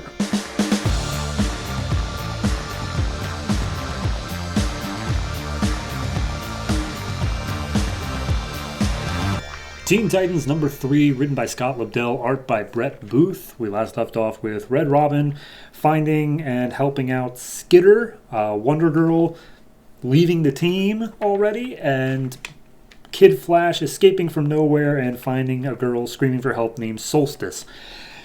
This issue has literally those 3 plots again, but much more disconnected, and I'm going to just go one by one here. So the first is the most annoying of them, which is the Kid Flash. Last issue left with Solstice screaming out for help. This issue starts off with her saying, no, please, never mind, save yourself, it's too late for me.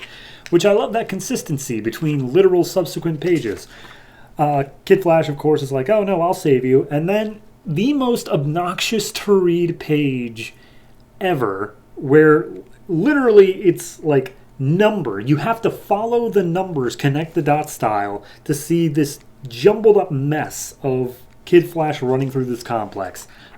But he gets Solstice and himself out, and they run outside, and they're in the middle of the Antarctic, and Solstice makes the point of like, are you sure you can run on ice? There's no traction. And Kid Flash is like, of course I can. Oh, never mind. He trips and he stumbles over a cliff, and he asks if Solstice can fly, and then 2 pages later it cuts back in, and she can fly, and she's dragging Kid Flash along with him, or along with her, and picks up towards the end of the issue somewhere near. Oh yeah, and then at the very end, they I guess are trying to crawl their way into town, or maybe it's just already where they crash landed. But a city has appeared, and Kid Flash is like, "Oh, we have to crawl into this city before it's too late." But it's already like a blizzard, and they're all snowed in or something. Whatever. The second one, much shorter because it's literally just 1 page. The dude who could phase through his brother's bodies or whatever from the last issue. His name was apparently Thrice. He's in the hospital, and Wonder Girl's dressed up as a nurse and is threatening him to try to get information on who hired him. The main bulk of the issue is following a new character named Bunker. His real name is, I don't know, it's said later on in the issue. I'll get to it when we get to it. But Bunker, he's hopped on this train, and as he hops in on the car, and he's just trying to hitchhike his way through America, I guess. He sees one of Skitter's cocoons, and there's this old hobo on the train who's like, "Oh, I don't know what that thing is. It was here when I got here." So the hobo and Bunker get to talking, and I guess they're both equally suspicious of each other because Bunker looks like he can afford to actually, rent a car or whatnot. He doesn't have to hitchhike. And I don't know, Bunker's just suspicious because why not? So they start getting in a fight. The hobo's surprisingly nimble because, of course, it's Tim Drake, a.k.a. Red Robin. They start fighting each other for like a second before Bunker's like, wait a minute, you're Red Robin? Oh man, I've been following all your work about like blowing up nowhere and how people are after metahumans. I totally want to join your team. We're totally cool. He's like, how do you know I have a team? He's like, I don't know. You just join together. We can just share some resources. So he puts on his outfit. I still don't see his name. I know he said it somewhere. Here it is, Miguel. I think he had a last name, but we'll say Miguel. So Miguel, he puts on his outfit, and his whole power is he can create psionic bricks. Psychic, literal bricks, and control them. That's his thing. So, yeah, anyway, the train suddenly stops, comes to a screeching halt, and they're like, okay, well, we shouldn't be stopped for several hundred miles, so I wonder what's up. And they peek outside the door, and they see an entire town's worth of people, all with, like, mind-controlled sort of vacant stares, all reaching towards them, and they're like, okay, that's an issue. Red Robin says he's going to go out and try to find the source of it. Bunker just has to protect Skitter in her cocoon and, deal with the crowd of people. And he's like, oh, no problem. I could definitely deal with that. And he immediately tries to fly on his bricks, but because they're bricks, it doesn't quite work out. And he topples into the crowd, and he's just struggling to stay afloat. Red Robin sees this, gives a quick chuckle, and then finds the highest point he can because he figures that's where the mind control device is. He stumbles across it, but as soon as he gets his hand on it, this robot named Detrius shows up and quite literally immediately exposits his entire backstory. And like Red Robin's even like, usually you don't give the entire backstory literally that soon. And he's like, it doesn't matter because I can erase your memory so that you can't even remember I was here. And I can continue my mind control plans across the U.S. And Tim Drake's like, you can do that? So Red Robin makes his way back over to where Bunker is. And he's like, gotta remember, Detrius, robot. And he made his way over to Bunker. And Bunker's like, hey, so you beat the mind control thing? And he's like, yes, I found the device. I didn't, he basically forgets Detrius, and he just creates some sort of, everything he says is in quotes, so clearly it's Detrius' words speaking through him. But Bunker's like, okay, cool, sounds good. Anyway, so, that girl, Celine in the cocoon, and Red Robin's like, I didn't tell you her name. And she's like, no, Celine did. And we see that Skitter has come out of her cocoon, and she is back in her human-ish form, and she has no clue who these people are or where she is. And the actual end of the issue is the Kid Flash coming across the city thing, but that's more or less where we end it. I am so torn on this issue because I really like the play between Red Robin and Bunker. They have a good dynamic bouncing between them. But I really hate the Kid Flash stuff. Just that page. It's literally the first... You got the one page where it's just conflicting itself immediately of Solstice saying, never mind, I don't want to be saved. And then you flip to a 2-page spread of the most obnoxious read imaginable. It's center top, center left, center top left, back to center top again, center top right, middle right again, center back again, bottom center, bottom right, far bottom right. It's so annoying to read. Just me describing it to you should have been annoying. But no, I'm giving this a 5 just because that set me off on a bad tone. And even once it tried to recover it with a decent dynamic, I was like, nah, I don't like that at all. So no, 5. Art is okay. It's nothing standout. I actually like Miguel's look when he's not in his outfit. When he is in his outfit, it's fine. Nothing great. But yeah, no, 5. It's just whatever. I'm done with this.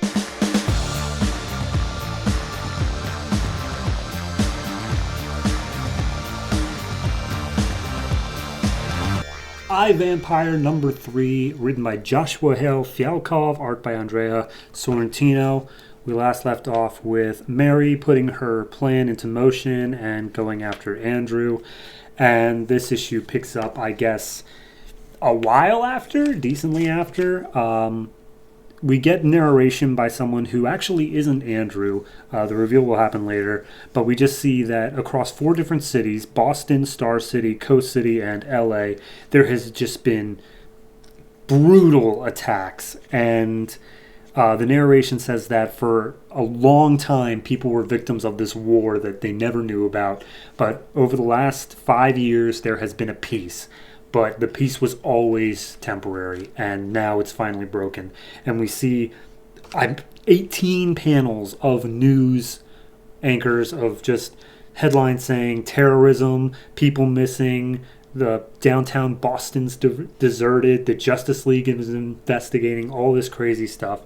The narrator reveals himself to be Professor John Troughton, and he is a close friend, actually, of Andrew Bennett. And this is just his perspective on things, I guess you could say. Andrew stumbles up to his house, and he is bloodied, he is beaten, he is barely... I don't want to say alive because he's a vampire, but you get the point of it.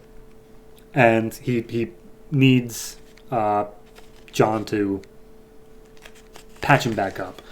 So as he's resting, John goes through and he says, I've known him for nearly 25 years. The first time I met him was back in San Francisco in 1979. Vampires were like bringing these people to it looks like a hippie sort of area. And he promises them like the vampires promise them sex and drugs, but in reality they're just feasted upon. John gets there and he's trying to take out the vampires. He's wearing like cloves of garlic and has a cross. And of course it doesn't work because that's not what the vampires really are.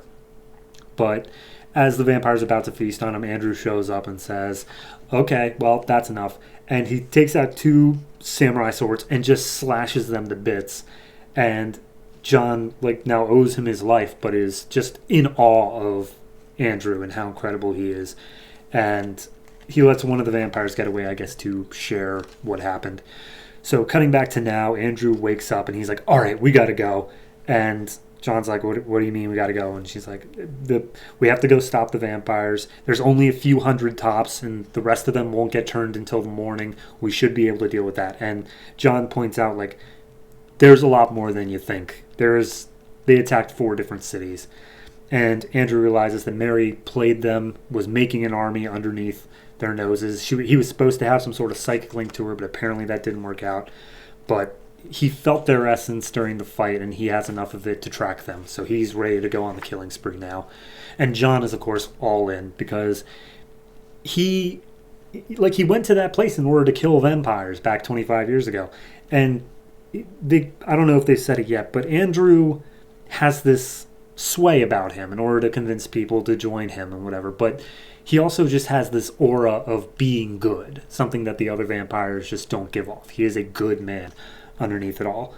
So they go down the street. They find the place where supposedly vampires were hiding out. It's an abandoned subway station. And as they arrive, an arrow is shot out of nowhere at Andrew. I don't want to say a little girl, but a young woman jumps out, and she has a crossbow on her arm, and she's firing off shots trying to kill Andrew.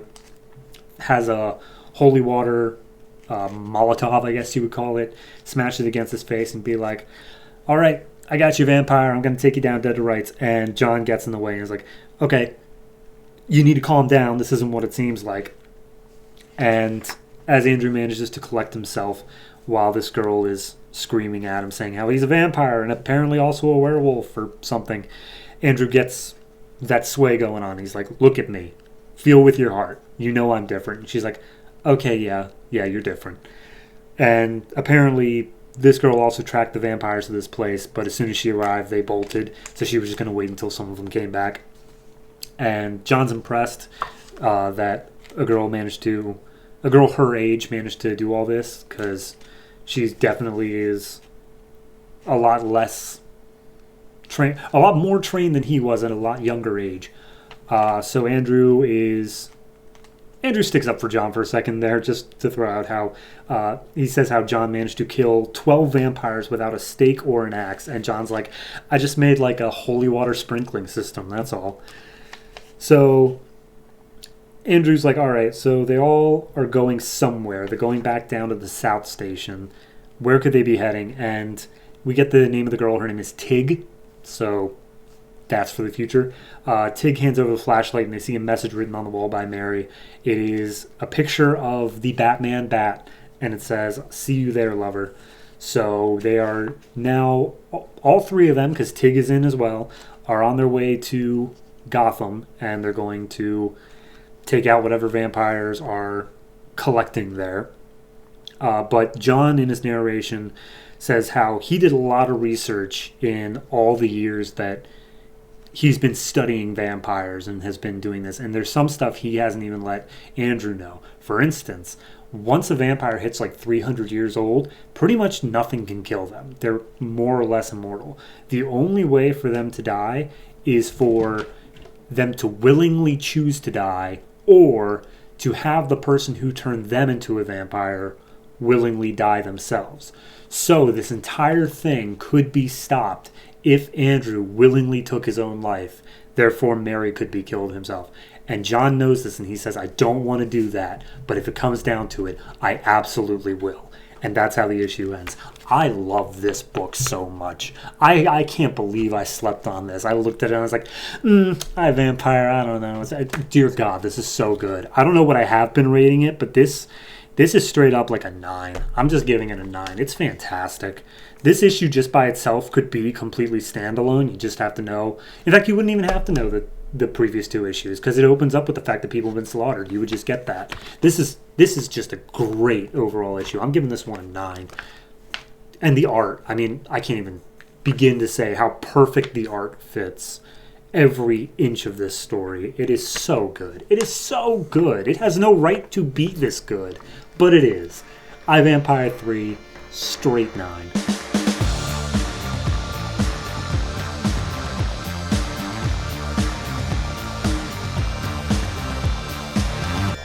Justice League Dark number 3, written by Peter Milligan, art by Mikkel Janin. We last left off with just like 1,000 different plot threads. I don't even know where to begin. Enchantress is causing trouble for a bunch of people. This one picks up with Enchantress. She's sitting on the side of a road, and she's just talking like, man, everything sucks. Everything sucks, and it's all because of Zatanna and Deadman and Shade. They took away my better half. They took away June Moon, and now I'm going to ruin their lives, because that's just what I'm going to do. So that happens. We then cut back to Zatanna, who has been meditating, but to the point, not meditating, but I guess lost in a spell or something. We're to the point where people think she's dead, just in the middle of the road. Constantine arrives. He walks up. He uses one of her own spells to wake her up. He says, wake up, backwards, and she snaps out of it. There's some EMTs there, and they're like, dude, she's dead. She doesn't have a pulse. And he's like, yeah, okay. And he does the spell, and he's like, oh, yeah, I guess I don't know what I'm doing, huh? So they go back to a motel and start doing this weird tantric magic thing where I don't even know what they're getting out of it, but they're getting something out of it. And essentially they recap exactly what happened, where Constantine was rune casting and he got some information that Zatanna was in trouble, and Zatanna says, like, yeah, we were going after Enchantress, and then she trapped me in some dark world, and the only reason I came back was because you woke me up with one of my spells. How do you even know my spell? And he's like, well, you kind of talk in your sleep, so. And Zatanna's like, all right, well, I'm going to erase your memory of my spells. And he's like, no, you're not. Look, we got to go. Something's happening, and we got to figure out what it is. And Zatanna wants to tag along with, but Constantine's already out of there, already doing something else. Then we cut back to Deadman and June Moon, who are still sitting and chatting. And June's like, no, Enchantress is coming. Dude, we're not safe anywhere. And Deadman's like, hey, you're good. Like, calm down. Everything's fine. Enchantress isn't going to get you. You did a good job leaving her. She sounds like a total crazy bitch. So, and they kind of, like, flirt, like, a lot in this issue, which is weird considering the whole Dove thing for the entire rest of it I've been reading, but regardless. So at one point they're just chatting for a bit, and then some weird, like, colors and stuff start appearing on the wall. June starts freaking out thinking it's Enchantress. She bolts out of the room. Deadman sticks around for just a little bit longer, and we see that it is Shade, the Changing Man. He's trying to contact Deadman. He's like, hey, This is my power. I'm trying to contact you. We need you to step through the door, dead man. Dead man, hello? Hello? He didn't pick up. So Shade comes back. He's talking to Xanadu, and he's like, I don't know what to tell you. He didn't pick up. He saw the door, but he just went the other way. And Xanadu is like, all right, well, look, we can't change the future, but we can work within the present. We got to get the next member of the team ready. And she shows Shade who it is, and Shade freaks out for some reason. How he's like, no, we are not getting that guy. He is actually like insane in a bad way. And then we cut back to Deadman and June. June's up on the roof. Deadman goes and talks to her, and it's like, hey, it was just some dude named Shade. There's no reason to worry. It's not Enchantress. You're fine. And June is still freaking out. She's like, nope, she's going to find me eventually, and I'm not going back. There's creepy stuff inside her. I'm just going to straight up off myself. And she runs to the edge of the roof and jumps off. Deadman falls down, possesses her body, does some aerial tricks as he learned in the circus, and then I guess they just are chilling back on the couch with some wine, and they are flirting so hard here, but they... apparently she wants Deadman to promise her that he'll kill her if Enchantress does come for her, and that they can be together in death, and I don't even know where to begin with this scene.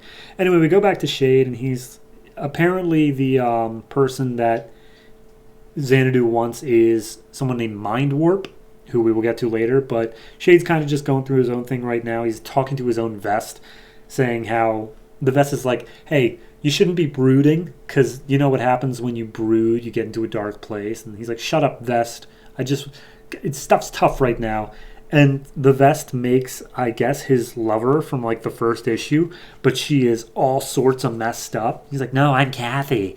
See? And she's like falling apart, and she has muscles, and oh god. And I don't mean muscles like bulky, I mean muscles like visible.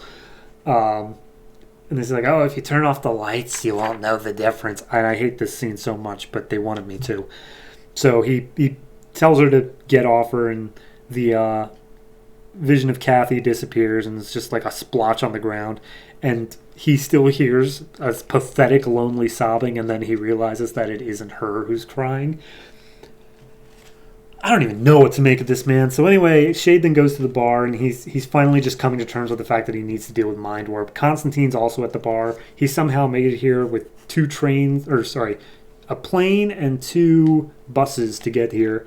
But he manages to hear that Mind Warp is what Shade is repeating. And then Shade, I don't even know where he is. He's apparently in the designer of a young man named Jay Young, who is Mind Warp, but Mind Warp isn't here, so he's just getting a fix on some of his personal belongings. I guess there's straight up DC Comics of Deadman and Secret 7. So I don't know what this means for continuity, but regardless, we then cut to Mind Warp. He is in Australia. He's parked his body in a bathroom inside of a shady hotel, had a seizure, and I guess when he has a seizure, that's where his power comes out. Sometimes it's him, sometimes it's like a monster that comes out of him, but regardless, he is like a seizure soul that is able to go and do things outside of his body. And he goes and he kills a man, and then the man's lover is in bed, and she has a gun trained on Mind Warp, and she's like, I'm going to shoot you. And he's like, you can't. I'm untouchable. I can do whatever I want, and no one can stop me. And then Shade shows up, and Mind Warp's, and he's like, hey, Jay, we need to talk, buddy. And he's like, can't you see I'm Mind Warp right now? And he's like, yeah, right, I know you are. We need to talk. And then one last time we cut back to June Moon and Deadman. They're in the car driving down the street. There's a little funny gag here of Deadman is, because he's intangible, he's actually just flying at the same speed as the car. And, quote, the really difficult part is looking so sexy while I'm doing it. I like it. So anyway, they're just talking, and they're just literally in the middle of the conversation when they hit someone with their car, and the person just goes flying. And they're like, oh, God, we killed him. Who was it? Oh, geez. And they're like, sir, can I help you? And when they get over to the body, it's Enchantress, and now she's finally got her hands on June Moon, and that's where the issue ends. I like this issue.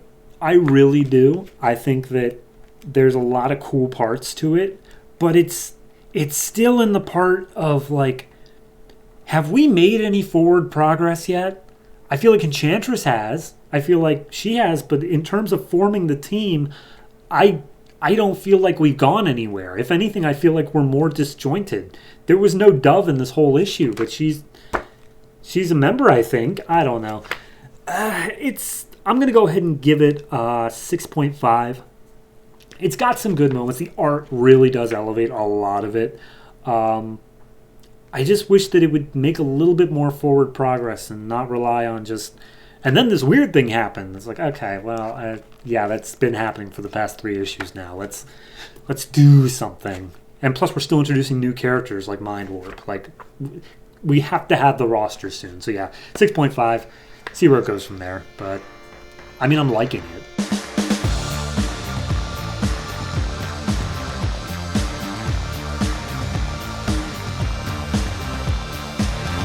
The Shade, number 2, written by James Robinson, art by Cully Hamner.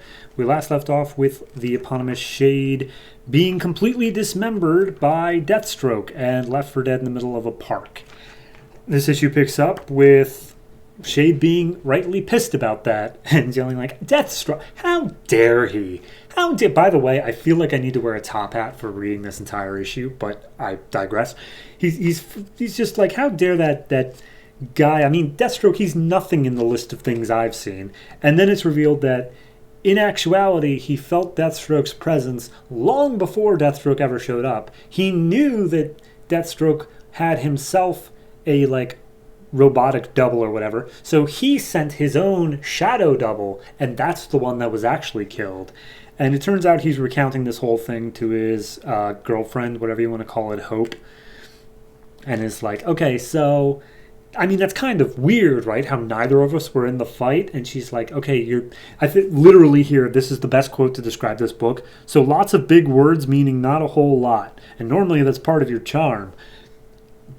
There you go. That's it. Because there are a lot of big words. So anyway, they're like, okay, but there was a hitman sent after you. You should be much more concerned about this. And he's like, oh, I'm very concerned, which is why I'm here at your apartment. I didn't want you hearing from someone else that I had died because I think I'm just going to stay dead while I do this investigation. I'm going to let people think that, I'm not around so that way I can get into places where I need to go. But that means that I'm not going to be here for a while. It might be a couple months until I see you again. So I just wanted to say goodbye. And she's like, they're passionate. They play off each other a little bit. And they're like, oh, I don't like you that much, but I really do. I love you. So they kiss, and it's nice. And then we cut to the secret agent guy, who is now, I believe, in France, or at least he's fighting French hitmen. And he goes through this whole thing about how, how his memory is going a little bit, but it's played for a joke. I'm not actually sure if that's going to be a thing. And then how the last people who came after him were Belgian, these new ones are French, and they're not any more dangerous than the Belgians, but their boss actually is something to contend with, and apparently the boss is personally coming after this guy, and he's like, oh, by the way, I also should have introduced myself. My name is Von Hammer, private detective and a sex machine with all the chicks. Parentheses, actually I'm not, but I've always wanted to say that. I like Von Hammer. I hope I remember his name. So then we go to, as far as I can tell, some equivalent of the Seattle Space Needle in whatever town they're in. And Shade needs to talk to someone named Jake Benetti, better known as Bobo. I don't know this person, but regardless, he has a conversation and he's like, hey, I'm just letting you know, someone's after me. I'm going out of town. I'm going to solve this case. And Bobo's like, actually, you know what? I already knew that someone was going to be killing you. See, I happened to get a message from a man in Germany who said that he knew someone was coming after you and he wanted me to relay a message. So just letting you know that's a thing now. And he's like, oh, really? What was the name of the... What was the name that he had to give me that was so important? And the name of the person who I guess is trying to kill him is Caldecott. So we cut back to Von Hammer. He's sitting in a hotel room, and he's just sitting there cleaning his gun. He goes on for a very long time about the music that he's listening to. And then the French mob literally blows open the door, and this giant hulking shadow beast is there, who just goes, "Bonjour, Von Hammer." "Non? Yes? No?" And he's like, "Yeah, I'm Von Hammer, and I take it you're Bête Noire." And he's like, "Yes, I am, and you should be honored to have me kill you." I'm going to stop with the accent. But he's like, "Yeah, well, would bullets even do anything against you?" He's like, "Nope. So I'm just going to kill you now." So as he's about to kill Von Hammer, Shade comes in, and he's like, "I'm not really a fan of bullies and boors, and you're both of them, Bête Noire, so we're going to have ourselves a fight." So it's a big fight scene. Von Hammer's going around killing all of the actual people, where Shade is fighting Bête Noire, and it doesn't seem to be going so well for Shade, but then after, like 4 panels, he turns it around, and he apparently casts some sort of spell on Bête Noire so that it decomposes his shadow back to the, for lack of better term, shadow realm. And Von Hammer kills off the last of the actual people. So then they have a talk up on the roof so that they can see if anybody else is coming for them. And Von Hammer tells them, "Look, I was hired to find..." Well, first off, they go on a whole thing of, "Okay, well, here's the story so far." And Shade literally interrupts and be like, "I know all this. Just tell me why you were hired." And Von Hammer's like, "Well, I was hired to see if there was any of your blood still in existence on Earth." And apparently, in all the time that he's been overcast with shadow, whatever, he lost the last part of his humanity, aka his blood. But there was a point when he had shadow magic and had human blood, and there's apparently some of his blood possibly still on Earth. But when he discovered that some pharmaceutical company, Caldecott, is the one who's searching for it, he's like, "Well, I'm willing to tell you that Caldecott's after you and that they want your blood. So what's the next step?" And he's like, "All right, well, now you work for me. I want you to go to England, because that's where Caldecott is centralized. And I want you to just find out anything you can about them." And Von Hammer's like, "All right, sounds good. What are you doing?" He's like, "I'm going to Australia."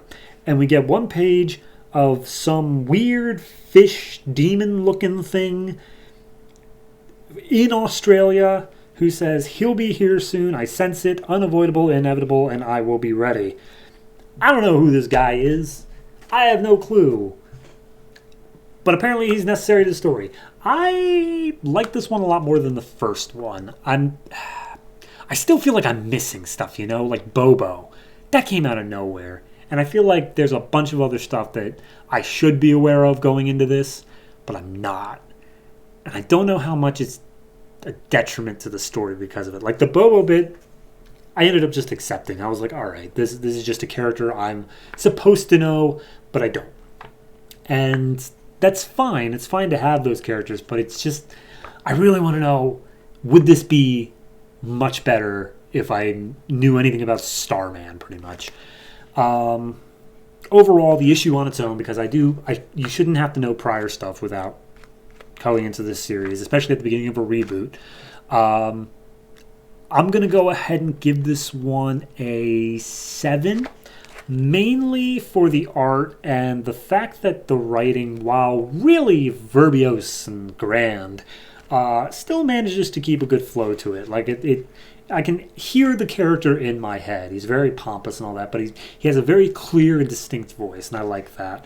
The art style is also very fitting, a lot of heavy blacks, which makes sense. So yeah, no, it's good. I just wonder if it would be better if I had any idea what they were talking about.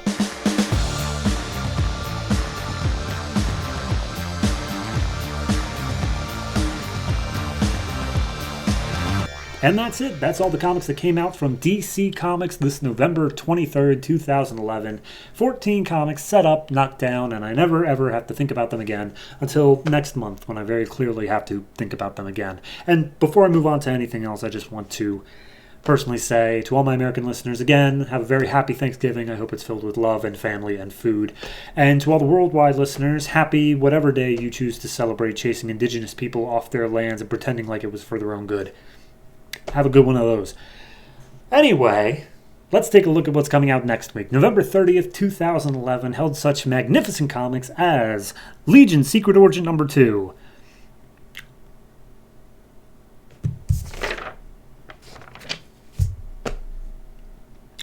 That is it. That is the only comic that came out that week. I'm not sure if I'm going to finish that one in time, to be honest. Now, of course, I'm going to finish it. And yes, that is the only comic that came out that week. But rather than take a week off and just fold that comic into this week, because why in the world would I deserve a week off at this point? I have something planned. I have yet to actually do it, so it still has a chance of failure. Hopefully you'll see what it is, but if not, we're just going to sit here in silence and me staring at you for 30 minutes next week to fill out that extra time. So, kind of my normal weekend. Anyway, if you have any thoughts on the comics that I talked about today, the comic I'm going to talk about next week, or any comic I'm ever going to talk about ever on the show, feel free to hit me up on Twitter at DC Comics Podcast. That is at DC Comics Podcast. Use the hashtag New52 because the hashtag The Fury of Firestorm, the Nuclear Men, might just be a little bit too long. Additionally, we have a Patreon you can give some money to for some bonus perks, not from me, but from other people. And that Patreon is Mild Fuzz TV. That is Mild Fuzz TV, all one word. I also personally accept gift cards. Amazon, Walmart, Build-A-Bear Workshop, your usual things. But yeah, that's it for me. I'm going to go ahead and start my fasting period so that I can really engorge myself on food. AKA still eating absolute garbage and then eating more of said garbage on Thanksgiving. So yeah, that is me. And always remember, if it ain't broke, don't fix it.